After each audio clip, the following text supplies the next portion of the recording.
વડોદરામાં વિકસિત ભારત સંકલ્પ પત્ર 2024 મોદી કી ગારંટી અભિયાનનો આરંભ કરવામાં આવ્યો છે। પ્રદેશ ઉપાધ્યક્ષ ગોધન ઝડપિયાએ શહેરના ભાજપ કાર્યાલયની નિવેદન આપ્યું છે અને ભારતીય રાજનીતિમાં એક બદલાવ આવ્યો છે। પ્રજાના પ્રશ્નો, આકાંક્ષા અને અપેક્ષાઓ જાણવા માટે વિકસિત ભારત સંકલ્પ પત્ર કાર્યક્રમ હાથ ધરવામાં આવ્યો છે।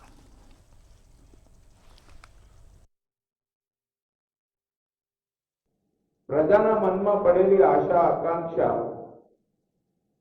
અને દુનિયા ભારતને જે સ્થિતિએ આપણે પહોંચાડવું છે એના સંકલ્પ તરીકે પ્રજા પાસેથી અમે પ્રજાની આકાંક્ષા, અપેક્ષાઓ, પ્રજાની જરૂરિયાતો આ બધાને વ્યાપક સ્વરૂપે લઈ જવા માટે એક કાર્યક્રમ હાથમાં લીધો છે અને એ કાર્યક્રમનું નામ છે વિકસિત ભારત સંકલ્પ પત્ર 2024 મોદીની ગેરંટી।